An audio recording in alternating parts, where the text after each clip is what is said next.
Hi, I'm Simon from Casual Carper. Today I will be answering some Q&As about rigs from a recent request for questions on Instagram. Always get loads of questions about rigs, including the most popular one of what is the best rig, which I think is quite an open question because it does depend on the environment and what you're fishing, where you're fishing, what distance, etc. But I'll talk you through what I think are my two choice of rigs. So first one is for Wafters. I'm a big fan of fishing Wafters. If you follow me on Instagram, you'll see that I catch a lot on Wafters. They're kind of my go-to bait. So my favourite rig for a Wafter is this one, which is a D rig. It's called a D rig because it looks like a D on the hoop, and there's a little swivel on there to connect your bait.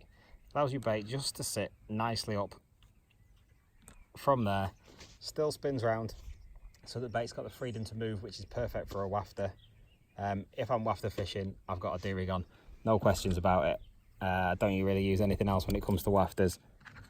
And then if we're going for pop-ups, always the most popular rig is Ronnie Rig.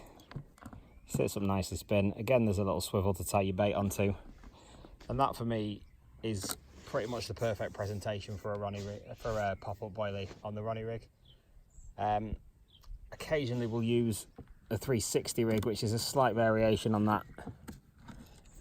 This is just as a backup, which instead of going into a swivel, the swivel actually goes, see that? The swivel actually goes straight into the hook with a stop, then a little swivel on there, pulls at a slightly different angle to a Ronnie.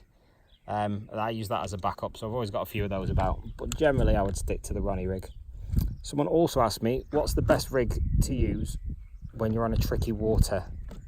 I would stick with the two that I've mentioned, and I'd also go with one that I think is a really simple rig, which is just a straight Wafter rig.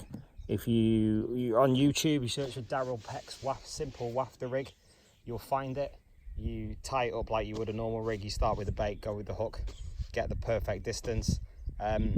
Sometimes I think when you're in a tricky water, it's really easy to overcomplicate things, do too many rigs, too many twists, and really overthink it. I think sometimes on tricky waters, go with a really simple rig like that. Make sure that your bait's absolutely the perfect distance from your hook. Make sure the bait, everything's absolutely perfect, and yeah, I think that will do you good. If anybody does have any more questions about rigs, Instagram at Casual Carper, Facebook Casual Carper, Twitter unfortunately it's casual_Carper because someone beat me to it. Drop me a message. I'll always try and answer to anybody. Do videos if I get a decent enough amount of questions about a particular subject.